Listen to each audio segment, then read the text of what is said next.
They call me Doc, but I ain't got no degree. When shit hits the fan, they're calling for me. From bluegrass Kentucky, with red blood on my hands, nobody calls me hero except for my friends. Yeah, they call me Doc.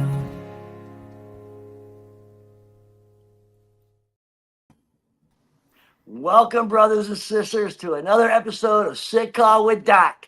I'm your host, Rod Doc Walbeck. Always Joe Misfit Glenn, United States Army Combat Medic. Brian Devil Dog Roof back on the dials for us today. Today's a kick-ass day for all of us, especially me. This man we're bringing on today. Have you ever just connected with somebody and you just knew right away that someone you could talk to, someone you could bare your heart to, someone that'll listen to you, and vice versa.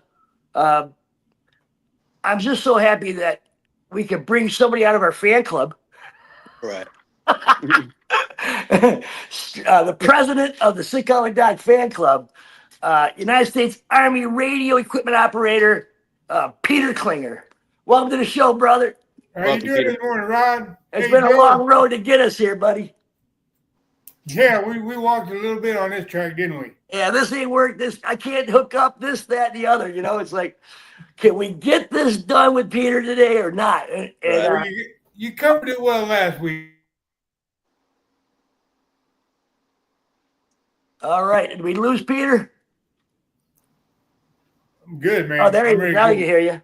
I think we lost your voice for a second. Oh, I said, you covered it well last week, Rod. Thank you, brother. Yeah, you did. Sick Call with Doc for me is emotional. I don't know what it is yet. I don't know if it's too big of expectations on my part. Always trying to do better, always trying to make things better, always trying to bring new people, reach more veterans. Reaching veterans is what we have to do. We have to do that, or what are we here for, right? So, exactly. And apparently, buddy, we've reached you. And that's why I'm glad you're here today, bro. So this is your day to get it off your chest. We'll start wherever you want. We'll finish wherever you want. We don't cut. We don't edit. It's going to be exactly as she rolls. All right? Yes, sir. So, you can start wherever you want. All right. Well, that's pretty easy. First thing I'd like to do before I start, or when I start, is to tell all those that were there, that have seen combat, that have been to hell and back. I just want to tell you, you have my respect and care. All of it, guys. You know, you didn't do all that for yourself. You did it for us. That's the way it works. Okay, now into the hole we go. My hole is deep, man. I grew up when I was 2. I was hit in the head by a swing set, one of them box swings. Ended up with stitches in my head and all kinds of stuff. And that was the first brain trauma I guess I had. Second, I grew up in a household with a drunkard. I should say a drunk. She wasn't a drunk. She was a functioning alcoholic. She was vicious and violent. Loved her to death 5 days a week. Loved her to death, wouldn't do anything bad to her. But 2 days a week, I just was not a happy guy. You know, it was tough when you're 8 years old and your mom falls down and tells you, "Hey, I've fallen, come get me," and you come back and she beats your ass. That don't work. So she suckered you in. Yeah, that's how it worked. You know, that's where probably first trust issues started coming into play in my world. But we'll get through that. It was a lovely household, but that, you know, back in the day, if they looked from the outside, if the outside was pretty, the inside must be pretty, and that's the way they looked at it. You didn't let things go out of the household, as you dealt with things in house. Well, I grew up that way. Anyway, at 16, I went and I took the ASVAB. This is how bad I wanted to run and get away. I scored a 120. They said, "You can do whatever you want to do." I thought, well, my dad was always good dad. I'm going to do what he does. So I figured I'd go into radio communications and get some experience and come back and do his job, when he retired. Didn't work out that way. I went in the military. I got a picture I was showing Rod earlier. I don't know what I did with it, but it's me standing with my drill sergeant holding it. I'm sorry, I don't even know where the camera goes. There we go. There it is. Right. And right there. Action. Okay. He looks like he's 12 years old in that picture. I was 17 years old, 4 months, graduating basic with a beer in my hand. And the government saying, drink up, boy. So I kept on my alcoholic run. I was an alcoholic by then. That drug me down real bad. I went to Panama, did radio and communications back up to the United States. This was in 84. That was very interesting. I came back. I was on the M203 team, scored 9 out of 9 at 300 yards. I mean, I was ready to go. Boom. They put us in the motor pool to guard the trucks for 6 months. We got to change tires and guard trucks. And my brain at 18 years old was saying, this ain't right.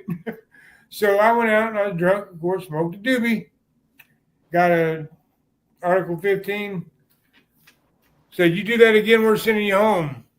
Well, my mom had just been in the hospital with a triple bypass heart attack. I figured, well, hell, I'm 18 years old. I'm going to go home and see my mom. I smoked another joint, got sent home. Got my first DUI leaving North Carolina. They gave me a big-ass U-Haul to drive. I never drove a clutch before in my life. I got chicken, pulled over to get chicken. I was drinking, of course. Got on the road, coming on the on-ramp. I jammed the clutch and truck went forward. Chicken went on the floor. I reached over to get the chicken. Truck went off the road. The police light said, woo! I went straight from North Carolina military man to Army man. Crazy story. They never checked my pocket when I went in. I had 5 hits of microdot in my pocket. I gave 3 of them away to other fellow inmates and did 2 myself. That was not a good time. Let's back this up. There's a few things we need to touch on. Number one, you joined in 83. I joined in 84. You're 2 years younger than me, right? I'm 60. You're 2 Right. years younger. Right. And you went in younger than me by 2 years, and you joined the year I graduated high school. So I was running, bro. That's what I was taught to do, Ron. I was taught to run. we were raised at the same time. We had the world was a whole different place back then. Oh, yes, it Let was. me connect a couple of similarities. You mentioned physical abuse as a child, and we talked about it. It was Right. brutal, like sometimes, and then there was emotional, where we talked about it, where your mom would fall and cry and get hurt. You'd run to help her, and then she'd beat your ass from there, right? Yes, sir. Do you see the similarity that when you were guarding the buses, it felt like you weren't contributing at all? That's exactly the way it felt. Is there a connection with your mother being sick and you running back there? See, now, I don't know. I'm just saying a connection. I was 18. I hadn't even grown into adulthood. I was still a kid, I don't know how much connection I was making back then. I think a lot of that I was thinking to myself. But what the military, looking back now, do you see the oh, pattern? now, yes, I can. Because what the military did for me was they took me out and they showed me there's a different place you can go. You don't have to be stuck in that situation. You can make a difference yourself and you can go. And they taught me that, 18-mile marches in the sand, it'll teach you a lot of shit. But I like I said before, I just want to, how do I put this? I just want to help. That's where I feel today. So I just want to help. You also brought up that when you were 2, you took a head trauma. Yep.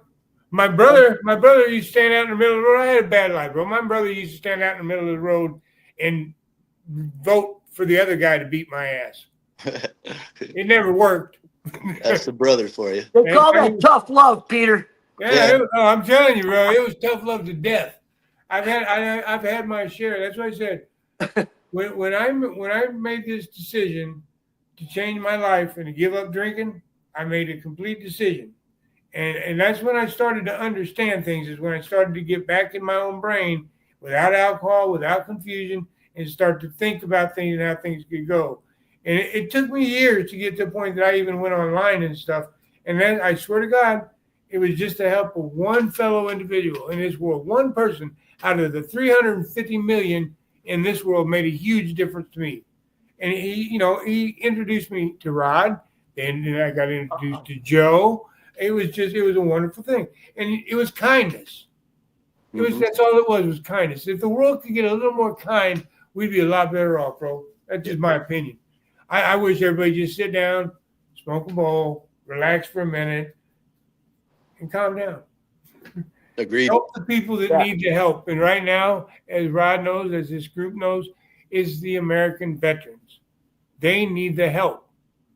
Yeah. It's shown the number of, Rod went over the number of deaths that actually occurred instead of the 52,000 number that we hear the other day. The VA's number and our numbers are different.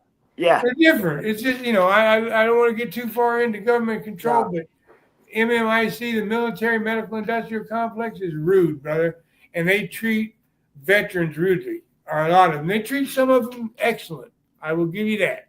Some of them that are in touch and can, how do I want to say this?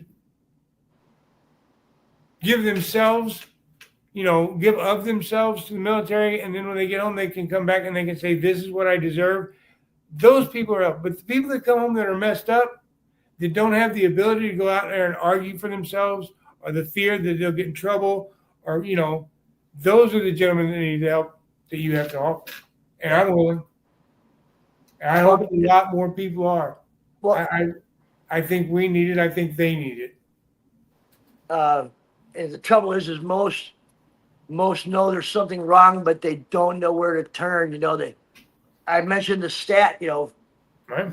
In 2022, there was 6,407 suicides, 59 on campus.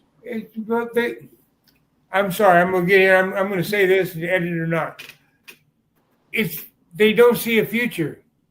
Right. That's what they just don't see it. They no hope. That's it.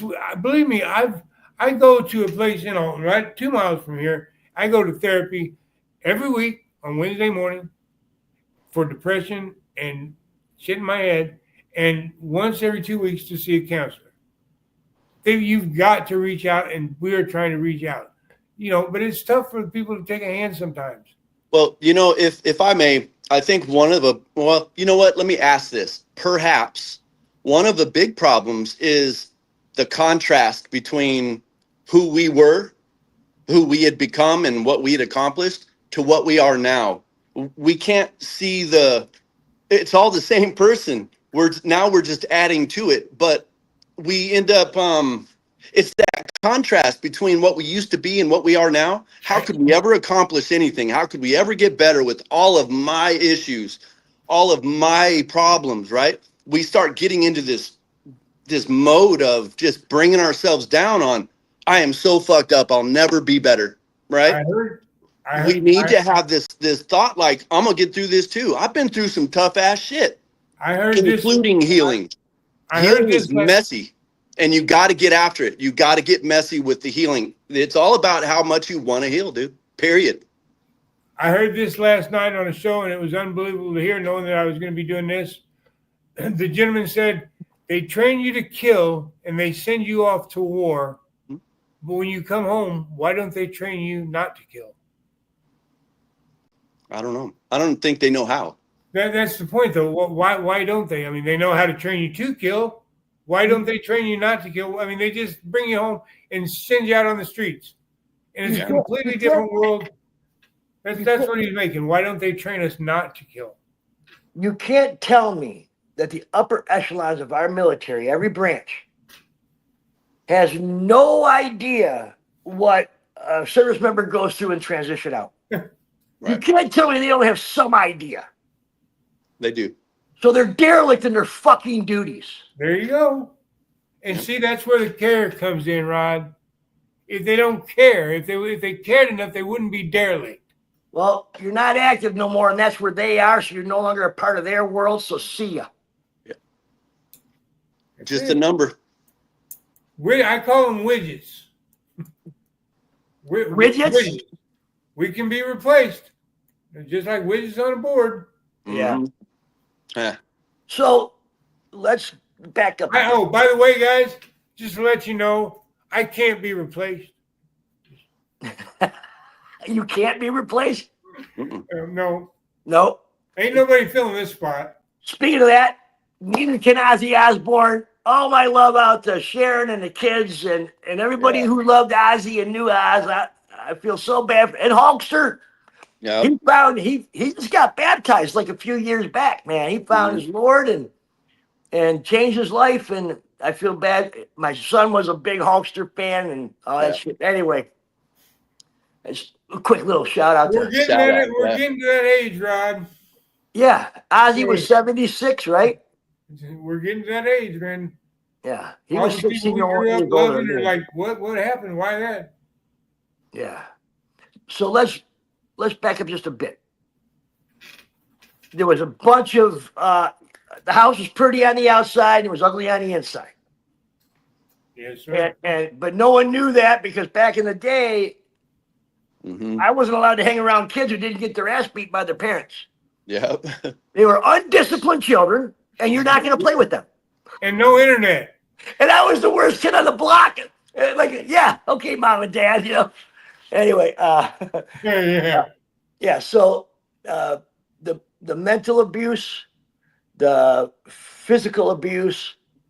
You join the military. It's still in you. It's still in your head, Oh, yeah. right? I And you're just trying to do something to feel better about yourself, have pride in yourself, and I'm gonna go try this, win, lose, or draw. I'm gonna give this a shot. It's better than anything else that's going there on you here. go. Well, hey, Peter, how did you like being an RTO, man? Training officer. That's a solid Army question right there, Yeah. bro. Pow. Yeah. Hey, you know, RTOs were sought after in war, That's just right. like the medics were. They wanted you. You were a big target. Whoa. So I was just curious as to how did you enjoy your job? I like the job. Like I said, we worked out of trucks. I mean, we built 300-foot towers. We were certainly in line, but we wasn't like field. I wasn't one that was out in the field. Gotcha. I mean, we built like 300-foot towers, 6 foot by 6 foot towers, 300 foot. Put up big equipment. I wasn't in a dangerous spot running around with one on my back. Right. Those guys are badass motherfuckers. Excuse my French. I was pretty familiar That's with right. the radios, doing 9-line medevacs and stuff. Right. Right. Yeah. We can protect ourselves by removing the red cross. But Right. a radio man's like right like this. I mean, like you can't get rid of the block on your head. You know what I mean?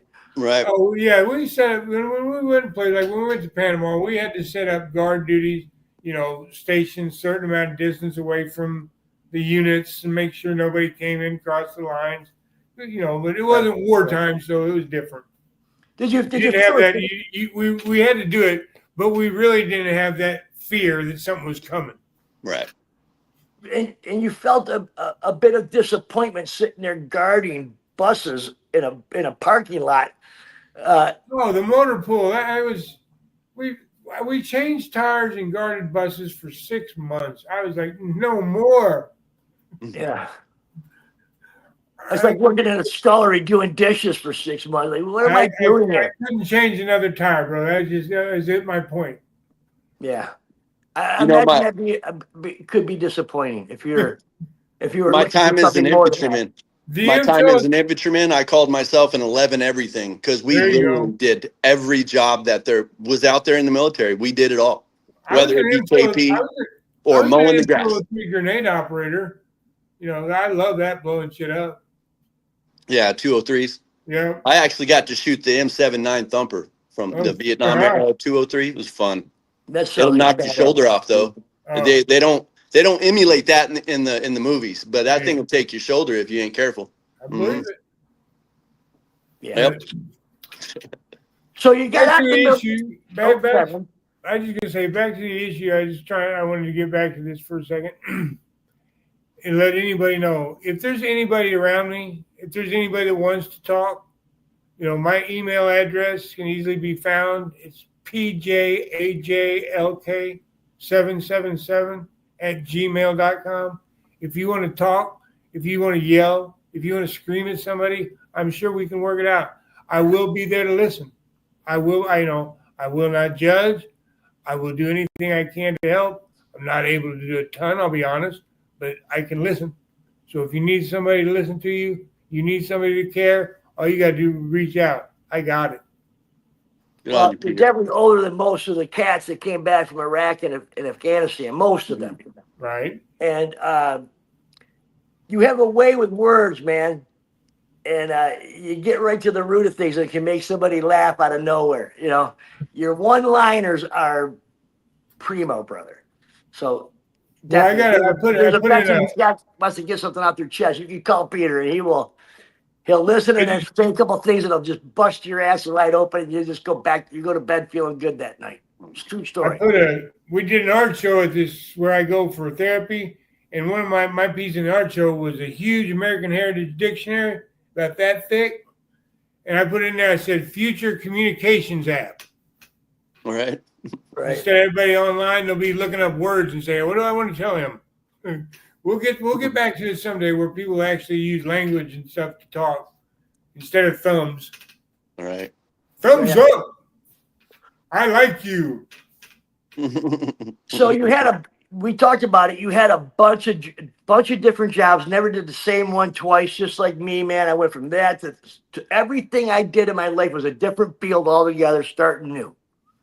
What are some of the things you've done, brother? Well, my brother actually designed the largest incinerator at the time. It was built in Jacksonville, Arkansas. I went down there and I helped him put it together. He designed it for a company called Disc International. I went down there and worked for him. I helped him put that one together. We installed it in Jacksonville Hospital. I worked with him for a while on the road. We've done other places, New Orleans, different things on the road, incinerator-wise. Oh, God, I worked for oil industry doing turnarounds at oil refineries, doing the bundle turnarounds, pulling the bundles out and cleaning them up and putting them back in. Lord, I've done everything, bro. Here we go. I'm being stupid. I was a head wait staff guy at a place we sold $250 bottles of wine, which was very, very nice.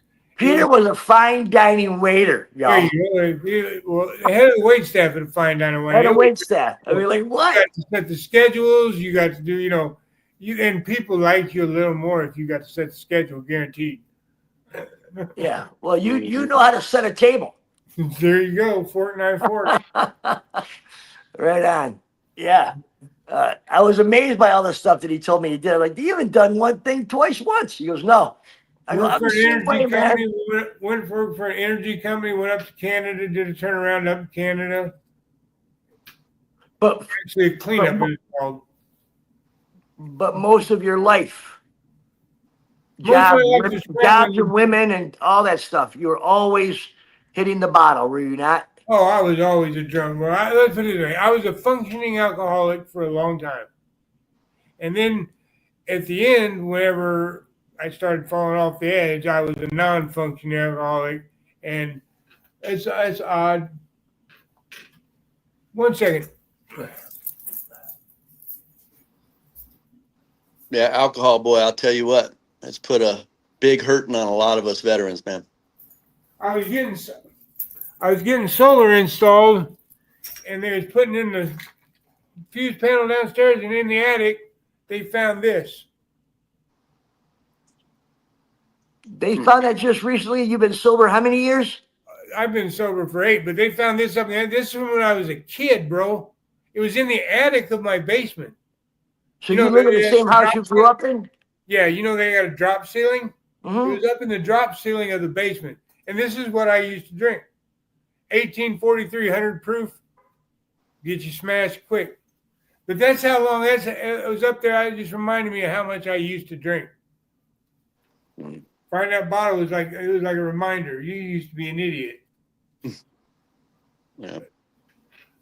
Yeah, I remember when I was drinking real heavy, and my mom says I was complaining that no one was returning my calls, and no one was calling me, whether they're initiating or not even calling me back. I'm like, I don't know what it is with people, man, but no one calls me. Yeah, because you was a drunk? My mom said, honey, nobody likes a drunk. That's exactly right. That day changed my habit. I will tell you one thing, Rod. There is someone that likes a drunk, and that's another drunk. Or a liquor store owner. Yeah, there you go. What was that? Or that. Yeah. I hear you. Hey, so we are about halfway through the show, guys. Let's do a quick break. Let's support some other veterans and what they're doing, man. And we'll get back to it. I want to talk about the 12, the Dirty Dozen. In the Navy, there's a group called the Dirty Dozen. They do all the cleanup. So we'll talk about the Dirty Dozen when we get back. Let's take a break.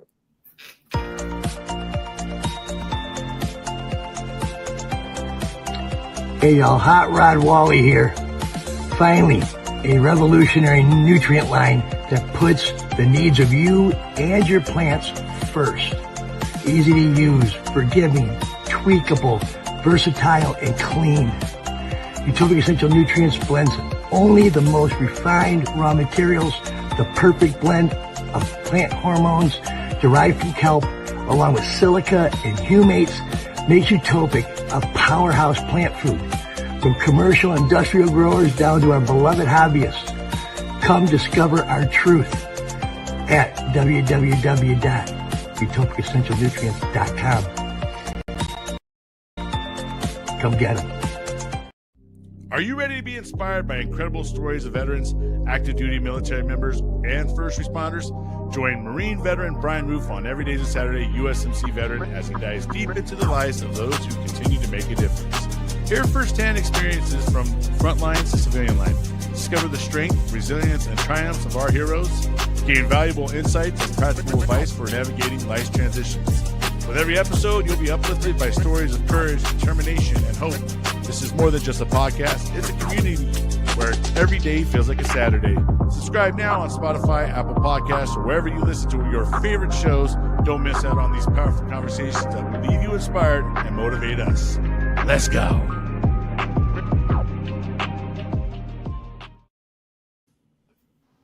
I like that second one. It's pretty good, man. Yeah. Hey, we're back with United States Army radio equipment operator Peter Klinger. And we talked, I mentioned the Dirty Dozen, brother. I don't know if you wanted to go that far with it, but the Dirty Dozen. You know what I'm talking about? Well, you had to fill me in real for a second. 12 times that you loved hanging out with the cops. Oh, that Dirty Dozen. Yeah, I have been arrested 12 times. I see you. That's a new name. That's a new name for it. Dirty Dozen. Yeah, Dirty Dozen. I've been pulled over and arrested 12 times for driving under the influence. And people may say, what the hell? This was back, I started early drinking. And this was back in the day before every state was connected by computers. So Illinois, I got 2. I moved to Missouri. I got 2. I moved to Arkansas. I got 2 in Arkansas. I moved back to Illinois for a minute. Then I went back to Arizona. I got 2. I got 2 in Colorado. I've got 1 in Florida. And my very, very first one was out of North Carolina when I was driving that U-Haul. Out of Fort Bragg. And I got that bucket of chicken, and it ended up on the floor. That was my very first DUI.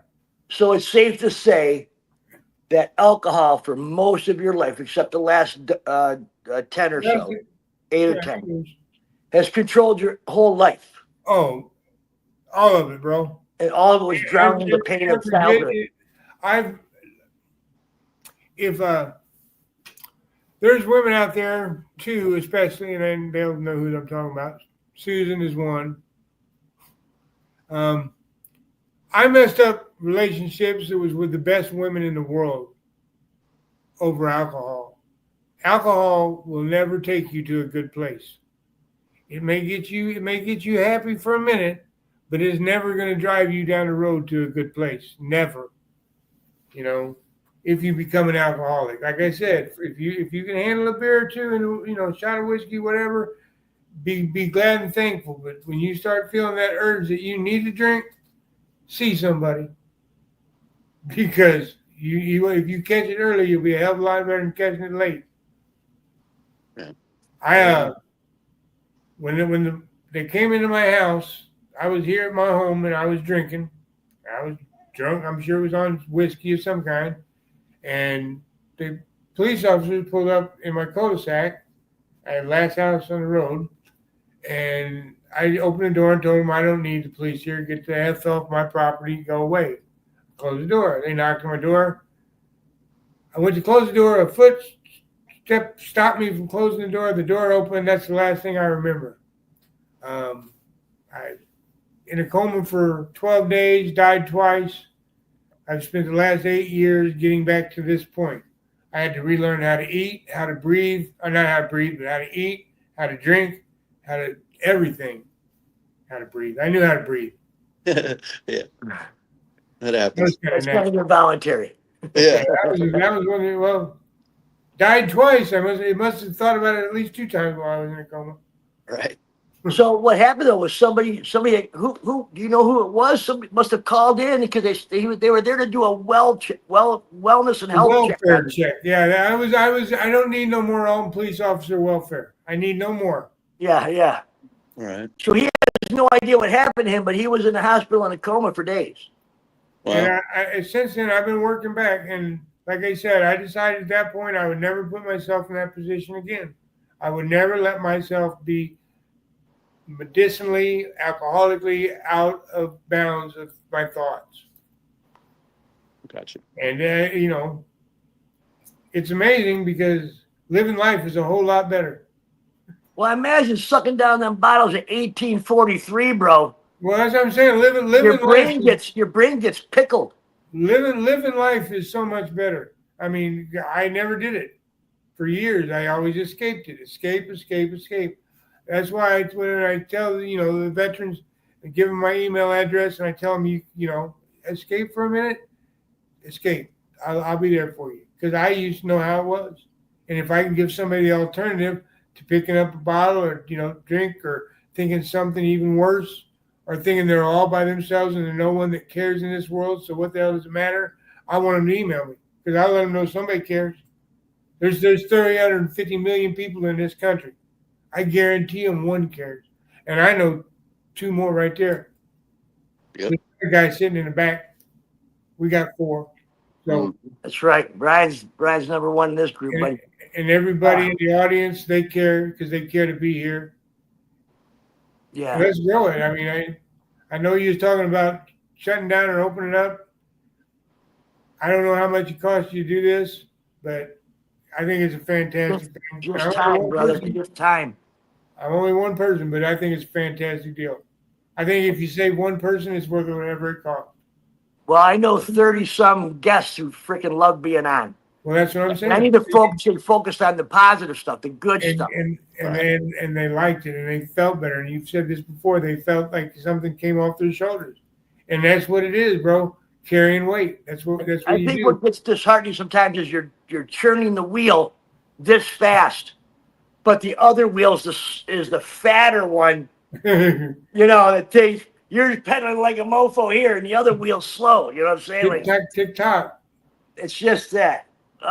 My question to you is, how many states did you have to travel to throughout your life to get all your shit back straight again with all these states you broke the law in? I mean, 7. The court dates and the fees and the fines and everything. Holy shit! 7 states. Oh my God! I don't see because of the injury. I've had the TBI. When the police came in, they gave me this TBI.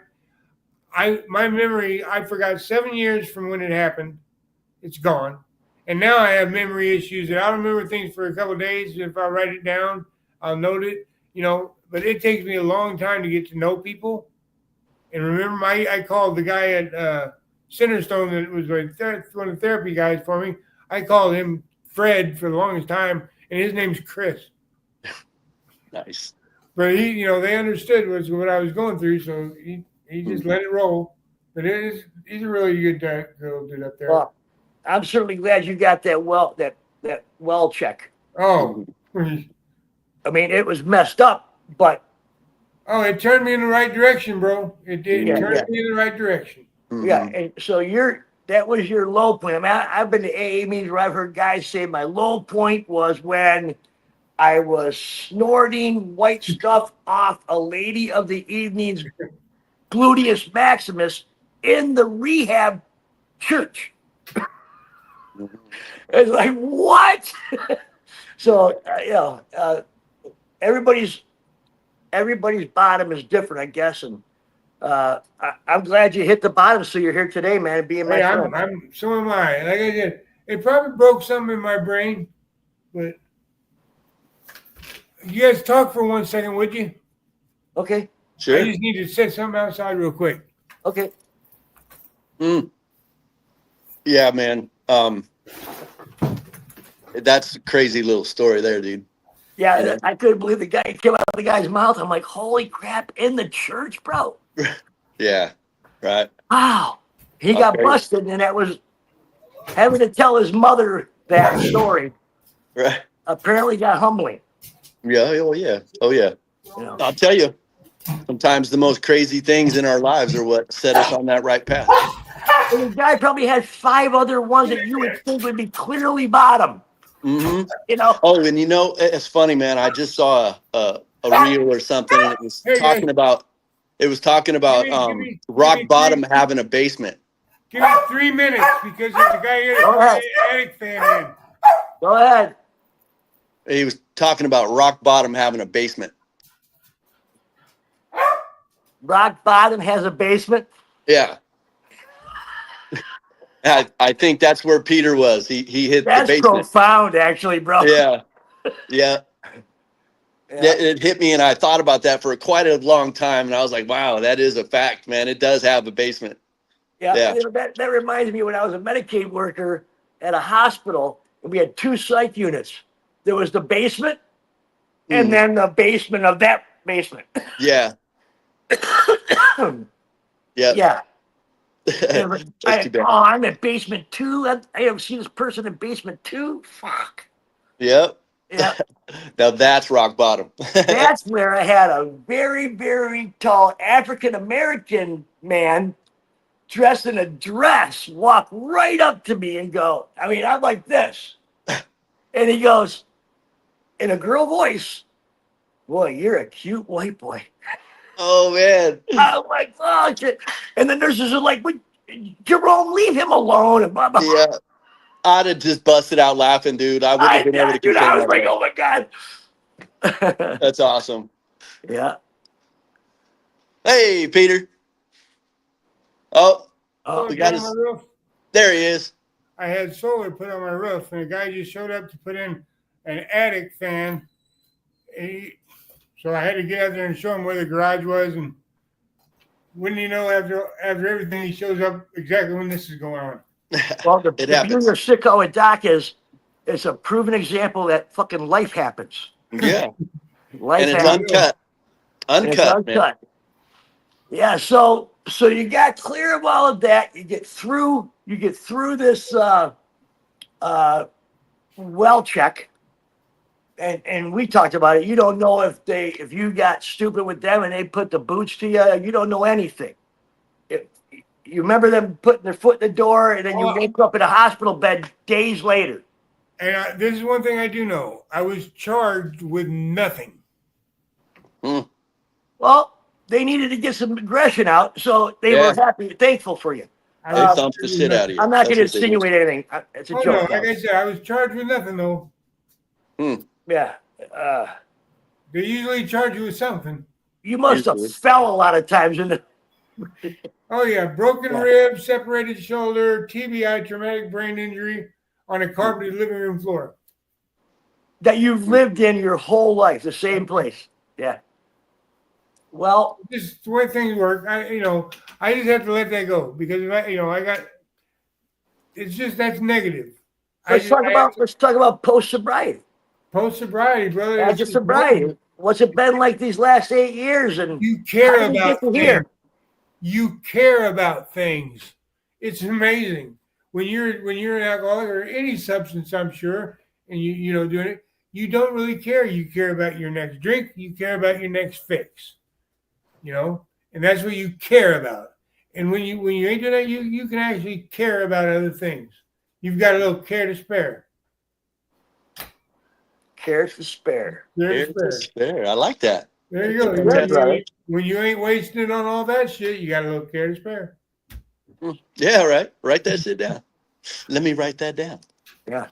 But anyway, Peter Klinger original. Yeah. So what's been the process over the past 8 years, and how did we get here? Well, the process over the last 8 years has been slow. I mean, there's nothing. I love all the things I've done. I've told you I've cooked at restaurants. I've waited, been head waiter at restaurants. For 8 years now, I have not been able to taste or smell. I've lost 60 pounds because eating is like eating cardboard. So that sucks. But I'm still here. I'm still eating cardboard. Huh. So are you saying that like because you quit drinking, everything tastes differently? No, because of the brain injury. Brain injury. Okay. After Interesting. Injury, I have similar problems. I don't have any hankering like, oh man, I could use a steak. I don't want to eat. I don't like to eat. I don't feel better when I eat. I don't get hungry. I don't either. I eat to survive, man. Yeah, that's right. It's exactly right. That's why I call it. Yeah. That's why I call it eating cardboard. Interesting. I never thought about it related to my brain. Well, guess what? It's so close to your oral factory region and your sinuses and everything. Bro. You take a boot to the head or something, man. Yeah, most of your taste, it really does comes from your taste buds, but without the olfactory, it's like half. The smell actually works is on the combination. Well, for me, I have the opiate and narcotic bowel syndrome, and so I figured that was a big problem. Right. Because my stomach doesn't react the same. But I also, anyway, just ever since I had that problem, I've not been hungry. Like I don't want to eat. That's when I got down to like 120 something pounds. Like I was just a little thing. I was just skin and bones. So for you guys, if you're hungry, if you're really starting to feel hungry, which you guys don't, you say, but when you get there and you smell buttered popcorn popping, your mouth don't water? Can't smell. Damn, what's that like, man? Mine turns to nausea. Coffee in the morning, go smell that? I smell everything. I get all that stuff, but mine turns to nausea. I have realized that when my hunger pains are nausea. And so when I get nauseous, I need to eat, but it's really hard to eat because I'm tricking myself into doing what I need to do. It's really a mind fuck, if I'm honest. It's kind of the same, but completely different because I can't smell. I have nothing. Yeah, he's got no taste. Me, it just doesn't taste right. Mine has no taste and no smell. That's a combination. I got 4 fire detectors in my house now because I can't smell smoke. So I have 2 of them downstairs and 2 of them upstairs. They're everywhere because I can't smell smoke. Yeah. So it's dangerous when you can't smell shit. Interesting. Yeah. I would be so bummed that I couldn't smell coffee, bro. Or yeah. Or like perfume or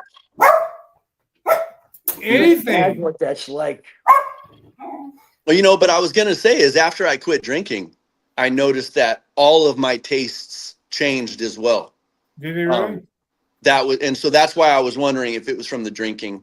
But so I got the no drinking, the stomach issue and a TBI, but I was thinking it was the stomach. So maybe it is the TBI, the brain problems. It very well could be, brother. Interesting. It's a new avenue of approach there. It's good to know. Well, it's definitely something that AI Google it. Learn more. Yeah. Learn more about it. Learn more about that. I do believe as a corpsman, I remember talking about it when I was teaching in school. about how your oral factory, everything, your sinuses, Yep. your eyes, ears, nose, and throat doctor. You've heard of those, or Yeah. ears, nose, and throat doctor. Hmm. It's all linked, and look how close it is. Oh yeah. Here's the cranium. Well, Here's the face. You know. I've been doing work with mushrooms, whether it be cordyceps or reishi or lion's mane, psilocybin. I've Yeah. been trying to repair the neural pathways in my brain, and so perhaps I'll see some improvement in my hunger or my taste. Ayahuasca, man. I just saw something today about it. Like, man, Microdosing. I'm a little nervous about that. that's a little strong, huh, Joe? Yeah, that's a little bit, man. I'm nervous about that. That's a. Maybe someday. You just microdosing? Oh yes. Yeah. Did Yeah, you, man. Peter? And You do microdosing, Peter? No, I said I would love to be able to attempt that. I suggest that maybe we can let me do some work for you, Peter. I just say because around here, like I live in a little 26,000 people town. I'm 30 miles from St. Louis, but I don't drive, of course, you know. But yeah, I don't see much. I don't get out of this house much. So I deal with this company called Functio, Right. and they have mushroom tablets, right? And we're talking about all the, with you got your reishi, your cordyceps, your lion's mane, your wild harvested, right? Right. But it's all mixed with roots like marshmallow root, beetroot, Right. ginger root, turmeric root. All these things are beneficial to our bodies. And now I am in a program for traumatic brain injuries, and I'm doing write-ups every day that I take it to show the benefits or not. This is just a study, and I've already noticed benefit in my memory by taking it the way that I take it, and in my sleep and in my calmness. I know people that have gotten off of or lowered their cholesterol medicine. They have lowered their points by over 60 points, which is significant. I'm seeing a lot of, and we're also getting into using these tablets with autistic and other children and adults, right? Yeah. And so anyway, let me do some work and we get your name in the pool and see if we can take care of you a little bit, okay? Yeah, that'd be fantastic. Once again, MMIC, we've got so many natural benefits that we don't know about or we've forgotten about or we didn't list our parents about. Mhm. They're out there in this world that we just don't take, if you and I was reading, there's no cloves, cloves, right? If you got a toothache, you take like five or six cloves, put them in your mouth, let them get softened up and chew on them. Those cloves will take the pain. If they got a pain reliever, it will take the pain off your toothache. Mm-hmm. I haven't done it personally, but I was reading it and they say it works. Herbology is fascinating. And it is. Well, I heard for toothaches is change your socks, lots of hydration, Motrin. Yeah, change your socks. Motrin, maybe. Mm-hmm. Motrin, maybe. Yeah, I hear you, man. So you were talking about a random act of kindness. Mm-hmm. Well, Joe and I talk about that all the time. We talk about reaching out to a veteran, reaching out to a battle. Maybe you had a battle buddy's phone number from a year or two ago, and you haven't reached out. Right. Reaching out from veterans that are in a better place is fantastic for our veterans who are not in a good place. And when you're in a bad place, reach out. We say it. We talked about it. For 5 years before those people committed suicide, they hadn't seen a VA. In 2022, the 6,407 members that committed suicide, 56.4% of them hadn't been to the VA in 5 years or more. And so they're not reaching out. I think that's where you get into the theories and why are they not reaching out? Because they probably, many of them feel as if they've reached out until they can reach no more. That's I understand depression, brother. I understand depression so good. I was at a point, and let's be honest with you, I have a fairly nice, livable life. I'm not addicted to anything no more. I'm not broke, penniless. I'm not on the street. I've got a nice home. Things are looking positive for me, especially since, like I said, I've started meeting new people.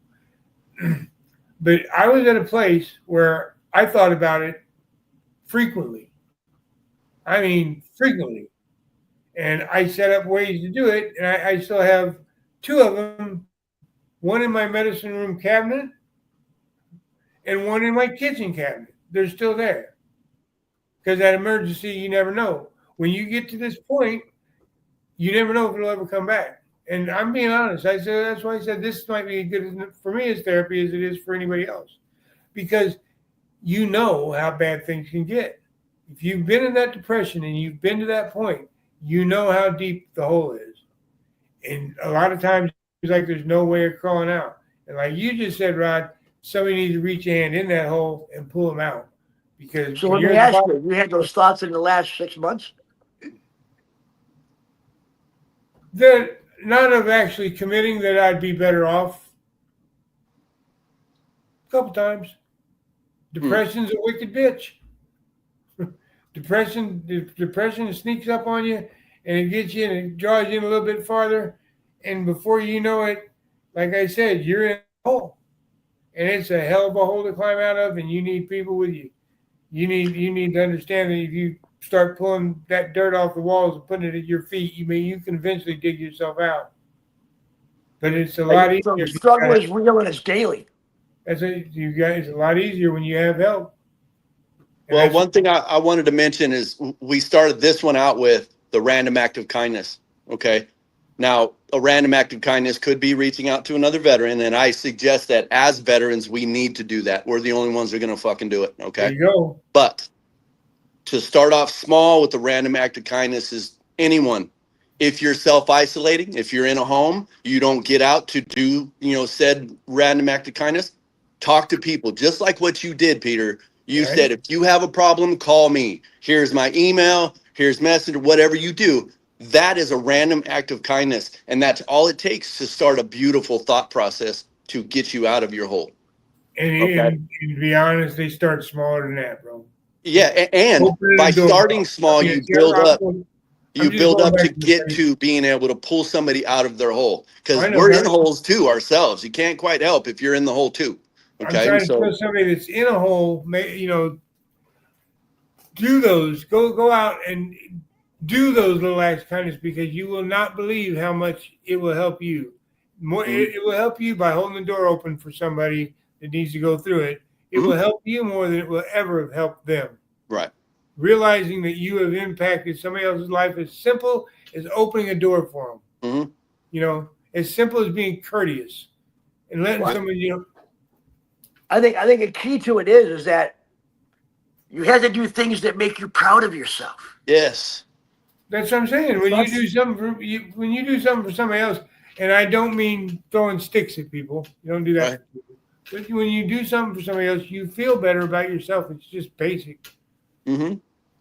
Yeah. And that's where you need to start. And I think what happens is that when we get out, after the transition thing, when we get out, without having a mission dropped on our shoulders, we don't even know how to make our own. So I think sometimes, like you don't realize that that's what got you up every day, and you gave up your own mission at 18. You gave it over to them to give you the mission, but when you get out, they disconnect from that thing. And so without a mission, you feel useless. You feel useless day after day after hour, and the compounding of uselessness builds up on you. What you have to do is get out of your zone and do things that make you proud of yourself. I don't give a fuck if it's make you better, brush your teeth. Do something that day that makes you proud of yourself, and you build on that with something tomorrow, and then you do 2 things on the third day and 4 things on the and you just keep building on what makes you proud of yourself. Baby steps are still steps. That's it. And that builds self-love. And you learn that you can take 1 step forward and 5 steps back, but you're already 30 steps ahead. So you got to build. You need some wins in your on your scoreboard. Exactly. And so building that stuff, like you said. Anyway, man. Yeah, this is a good portion of our story, man. I think this is really good content. I didn't tell you that Peter has a dog barking tick. Is that right? Golden retriever tick? You got a golden retriever tick. That sounded smaller than a golden retriever. Yeah, it's a little thing he's got. Little thing. Yippity yap. I used to have some yippity yaps, man. But self-love, man, is one thing that us as veterans don't have, or don't have much of, right? Because we're not that same person that we used to be so prideful, so proud of, just like what you're talking about. You know, when you do random acts of kindness, you have a sense of pride in you, which builds your self-love. And then that energy starts building, and we all start to heal. And then we start to help others heal. And before you know it, man, everybody's having a good life. I had a thought and I lost it. Damn it. Yes, that's a common thing. Find something that you admire in someone else There you go. and go start doing that. That human quality, not that you're a woodworker or a model maker. Right. Find a personal human attribute that you find admirable, Right. and be that. Because if you find it admirable in somebody else, the world's going to find it admirable in you, and you can build off those things every day. Right. And what I've learned is there's no destination to any of this. No. It's simply a journey. Enjoy it. Yeah, you get to milestones in your life. We all get to those. Some are bad and some are good, But there's never a final destination. No. 1 step forward, 5 steps back, 20 steps forward, 3 steps back. I mean, what I realized through Psychology Doc is that the struggle is real and it's constant. Yes. You have good times. I guess you have the bad to appreciate the good ones. Yep. I guess. They all got to go together. Why? How could it be good if you don't have any bad? How could it be bad if you don't have any good? No sweet, no sour. Yeah. Yin and yang, man. It's Yeah. got to be. What did I say? Every dark has light, and every light has dark. There you go. So, Peter, Uncle Rick's Genetics, you somehow found these people and they hooked you up with some seeds. And that was it's the first time anybody ever in a long, long time did something for you positively. And that changed everything. That's exactly the way it felt, man. It was an act of kindness. And it was as simple as, I think he sent 3, but it was as simple as a seed. Something that everybody else is trying to sell all over the internet, and he sent me one for free. It was just an act of kindness, and he started all of it, bro. And you started growing because of that. Oh, yeah. I'm growing now because of it. I will keep growing, and I don't grow for anybody else. I just grow for my own smoke, and I'm like a year in, basically 9 months in, so I'm as new as anybody.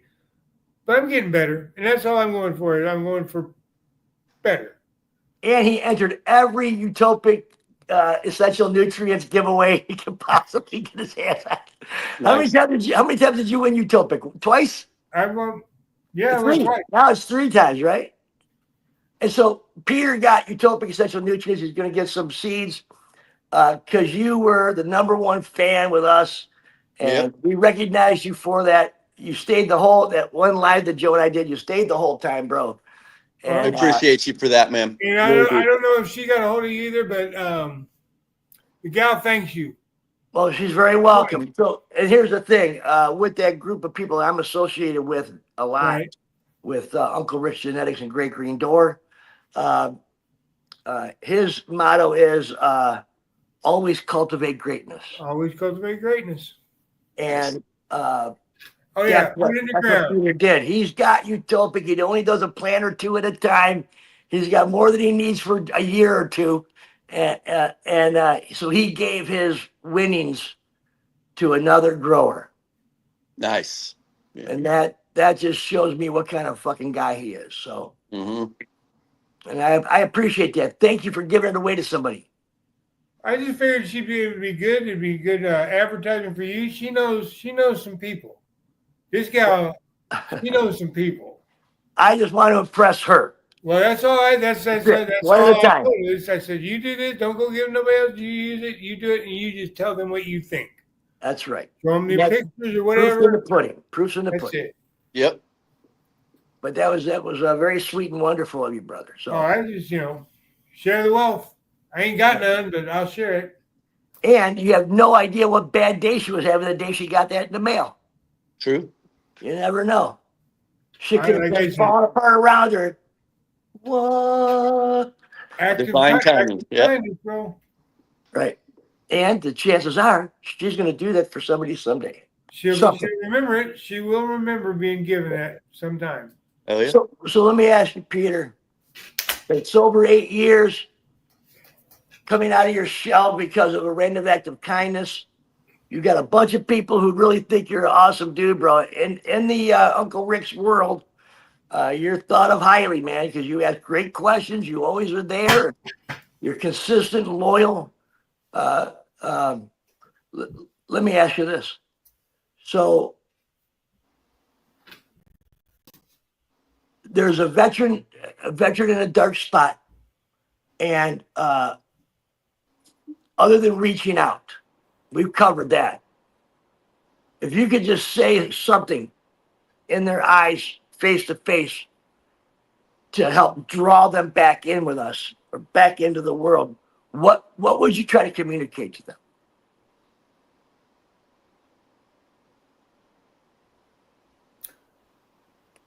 Love is here. You just have to accept it.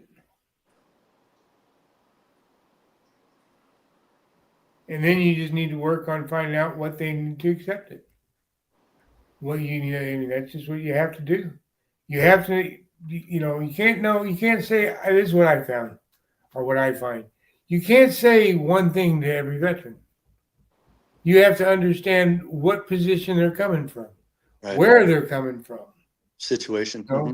Situation wise, you have to know that before you can fix anything. Well, then you can show that act of kindness and let them know you're kind.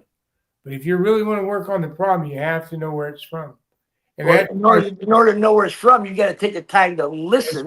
That's exactly right. You have to You have to care. Because only with care will you find that secret. Only with care will they let you in. They've shut so many people out for so long, they have no problem shutting that door. That's as easy. It's the easiest thing to do. As I said, it's as easy as flipping a switch. I ain't listening to you. But if you care and they feel you care, they will open that door. I think it's time for you to put your foot in front of that door so they can't close it. Yeah, there you go. Yep. Huh. Imagine that. Mm-hmm. Well, I tell you, brother, I'm thankful you came on. I hope that's somehow this makes you feel even better about yourself inside. I already do, brother. I already do, Rod. Because if one person thought of something new, anything new that was positive, I already won. I've learned through Psycho Doc that every human, which allows me to say every veteran, has something inside them that's a special light that's just theirs, and they tend to not see it anymore. And we need to use Sicko's with Doc to ignite that fucking pilot again. To brighten the light. Get that light going. Because Joe and I just seen it. We've seen it 30 some out of 30 sometimes, huh, Joe? Yeah, man. That's a fact. So I thank you for being on. I thank you for your year of service, you stoner. Hey, Peter, thank you for coming on here and sharing your story, man. I know it took us a little bit of time to get it done, but here we are. And so thank you for sharing your story with us, man. If you guys ever want to do another story and hear about the wild, crazy times, I can tell you about sleeping under the trail car in front of Bally's in Las Vegas. All right. Back in the day when it was Bally's was the big joint. Vegas wasn't Vegas like it is now. Back then it was one strip. And I got drunk. Ran out of money. I gambled all my money away. And I was drunk. Had to sleep under the. For those stories, we need Sicko and Doc without HIPAA. There you go. Yeah. Extended cut. Extended cut. Well, you got a big show, man. Thank you very much, guys. We'll call it Brian's director's cut. All right. There you go. Hey, thank you for your service, man. Thank you for being on. Peter, thanks for being our biggest fan, bro. As I always say, peace out. Peace out, brother. Take care, everybody. Thank you all for listening. Thanks Thank for you very showing much. up. Hit the buttons. I love you guys. We all love you. PJAJLK777@gmail.com. Hell yeah. Post it in the group. Thank you for watching. Please like and subscribe.